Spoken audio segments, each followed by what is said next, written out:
I'm not sure people are clamoring for a Fresca, but if that's the way you want to roll with the Fresca.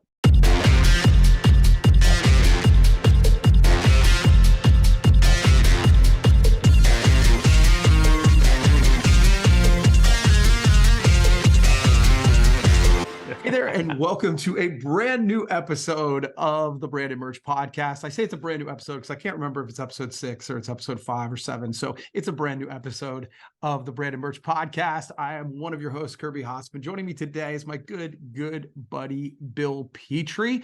Bill, how are you, buddy? Doing great. I think this is number 11, if I remember correctly. Yeah. Actually, I have no idea. I think it's number 6. I'm pretty sure it's number 6, but I'm doing great. It's a beautiful day. It's going to be like 80 degrees today. There's nothing to complain about, Kirby. That's awesome. No, what do they say? It's no reason to complain. Nobody wants to hear it anyway. So, exactly. So welcome back. Welcome back to this brand new episode of the Branded Merch Podcast. We take on a marketing topic each week and then a sort of a branded merch topic. It's the definitive podcast for marketing professionals who want to level up their game. So thanks for being here today. Bill, you usually lead us off with some sort of marketing topic. What would you like to talk about? Yeah, I've got something to complain about, Kirby. I love it. I want to talk very quickly about 5 things your brand might be doing wrong on social media. You know, social media is a very cluttered, it's a very noisy space, but it's also one of the most efficient ways to really connect with your audience. And there's some simple things that people can do better or avoid doing altogether to really enhance their reach, enhance those conversions. That's what we're all looking for. So number one, Number one is not having a plan, Kirby. Posting to post something, yeah, that's not a plan. Yeah. That's just doing it sporadically. It's important to take social media with the same seriousness you would any other marketing effort your company does, because it's other than your website, your social media presence is your most important digital real estate, and you can't underscore that enough. Yeah. I think so many times we're doing some activity to show that we're doing some activity, and we hand it off to somebody who has no oversight and and by the way, I've been guilty of this, right? So I think one of the reasons we know it's a mistake is because we've lived through it. But having intentionality about it, and with sometimes a branding piece can be just a branding piece. You want to put it out there and it's fun, but sometimes you want to call to action, and you probably ought to have a plan for that. I like it. I absolutely. And I know you're going to love this one. Too much ask, not enough give. That is such a big thing on social media, and I see that way too often. If you're always selling, people are just going to tune you out. I know I do. You know, even here's the thing. Even if they need your product or service, if all you're doing is selling, they're going to tune you out. Yeah. So recognize that you're renting somebody's attention. And that's something I've learned, that phrase from our mutual friend, Charity Gibson. You're renting somebody's attention. Sometimes it's okay to ask for the sale. Sometimes it's okay to explain why people want to work with you. And sometimes it's okay just to give your brand some life and personality. So make sure that you're not doing too much ask, you're doing some give as well. Couldn't agree more, my friend. And you said they can tune you out. They can also turn you off. I mean, that's the magic of social media, is they can unfollow, they can do whatever. Mixing in and providing value up front makes it so that when you do ask, people are actually okay with it because you provided them value up front. Love it. 100%. All right. This is mine. The one I like. Number 3, lack of consistency. It's not just the frequency I'm talking about. It's also the tone and the voice. Your brand is a living, breathing embodiment of your organization. Treat it as such. Treat it like a human. It does have a voice. It does have a personality. It can be a little funny. It can be a little serious when it needs to be. It can be a little off color. It has a personality. So lean into that. This is how people would notice you, and how you're going to be remembered, by having a unique, distinctive brand voice. Yeah. So when I think consistency, I tend to think from a calendar or a timeline thing, but I like what you said. I literally gave somebody advice on this outside of social media. They were saying, hey, I want to do this piece. And I said, lean into you, be exactly who you are. And I think that's a part of that consistency you're talking about. 100%. It's both. But most people, and I'm just guilty, I think, of the calendar aspect of it, but it's also the tone and tenor of what you're posting. All right. Number 4, Failing to engage. When people comment, engage Yes. them. I cannot tell you how much it drives me bananas that somebody's spending time, resources, money, effort, whatever, putting something on social media, and then 3 days later, 2 or 3 people have commented, and the person or organization that has posted said social media content hasn't engaged. Yeah. How can you expect other people to engage with you when you're not engaging with them? You've got to complete that circle. If you don't, just don't do social media. Make a stand. Seriously, Yeah. that's okay. It's better to Yeah. have no social media than some sort of half-assed social media. Yeah, agreed. It's funny. I actually talk about this where I say we often think that we need to treat social media completely different than the three-dimensional world, and I actually think Right. that's bass backwards. I think we need to treat it more like if you walked up to someone at a party and they were like, "Hey, I really like your shirt," you wouldn't like not acknowledge him, turn away and walk. You know what I mean? That isn't how we would Yeah. interact as humans. So we're doing the exact same thing on social media. So interact the way you would in real life, and I think you'll be closer to where you ought to be. That's a great point, and social media is now becoming much more part of our real life. Yeah. It is how Yeah. we interact more with people on, good, bad, or indifferent. It's an is. Yeah. All right, last one, Kirby. Treating all social media platforms the same. Mm, Every single one is unique. Like LinkedIn is great for blog posts and articles and podcast, posting a podcast, things like that. mhm. Facebook, kind of a jack of all trades. You can do just about anything with your corporate social media presence.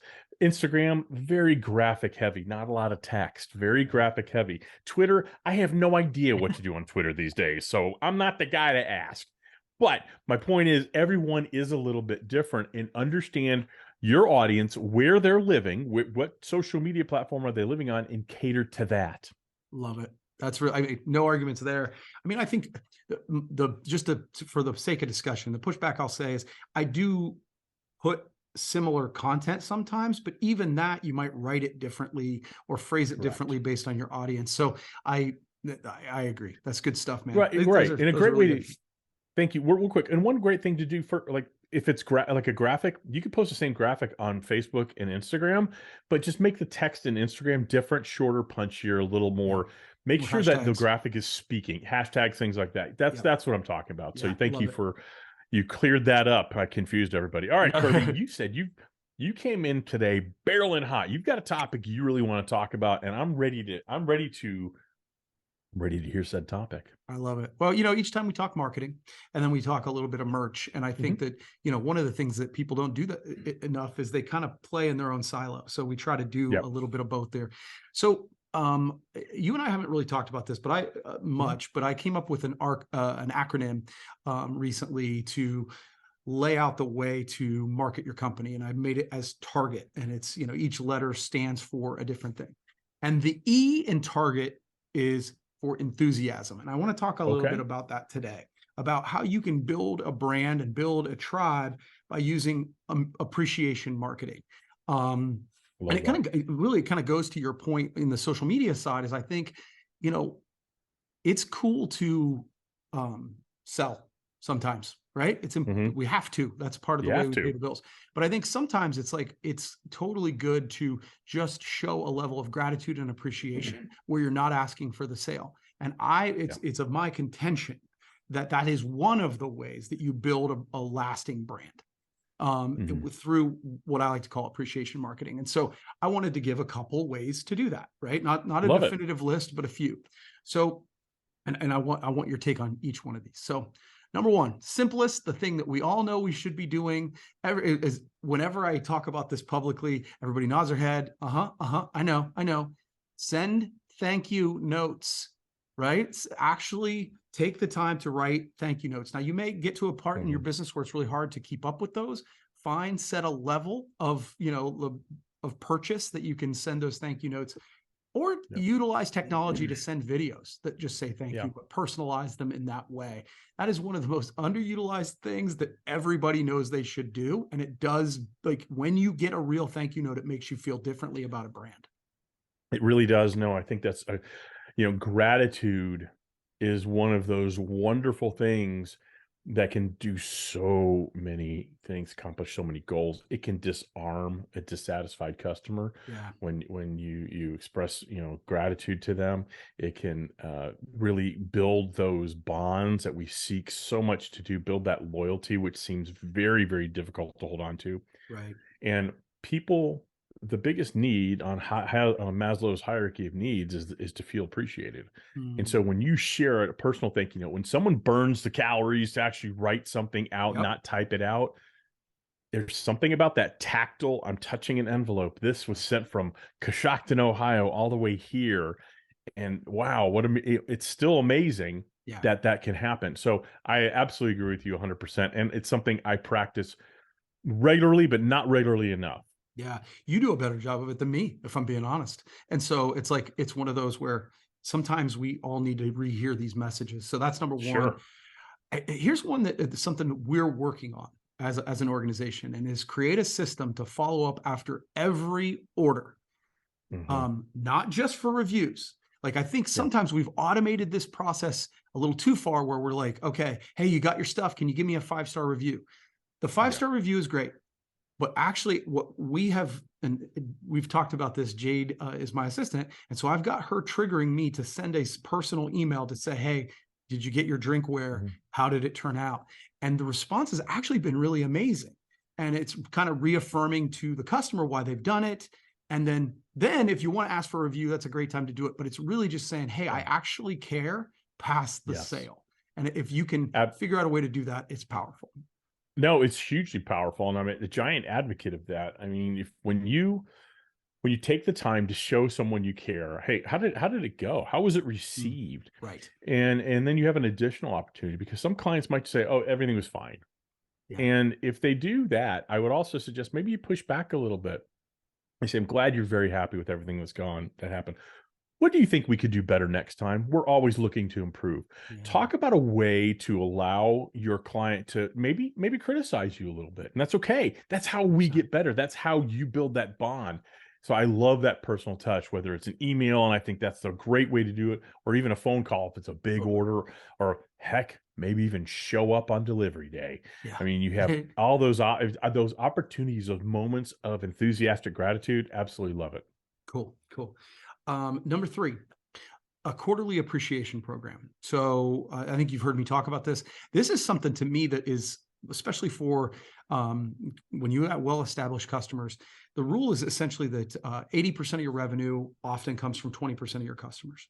Right, And the statistic I use all the time is that 69% of customers who leave you will leave you because of perceived indifference. So they don't think you care. right, And so right. a quarterly appreciation program with that top 20%. So you're not having to send this to every No. person, but create a budget for yourself.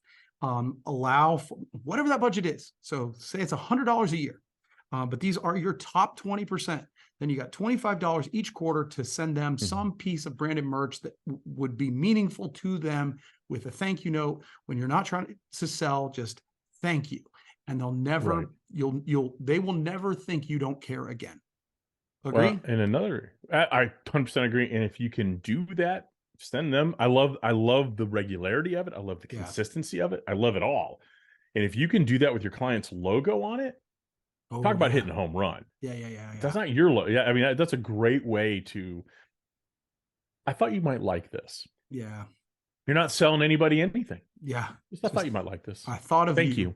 Yeah. Thought of you. Yeah, Yeah, love or it. and I guess the other piece of that is to, if you're putting your logo on it, you can personalize it with their name. Hmm. So it's another, there's a bunch of ways around 100%. it. Yeah. So I love that. Okay, final one, and this is a little bit bigger undertaking potentially. Doesn't have to be though. Is doing, because we talked about your top 20%. You want to make sure they're regularly getting something. Maybe you send a thank you on each of the orders, follow up, a customer appreciation event. It doesn't Hmm. have to be like, you don't have to rent out a huge facility. Maybe it's at your place.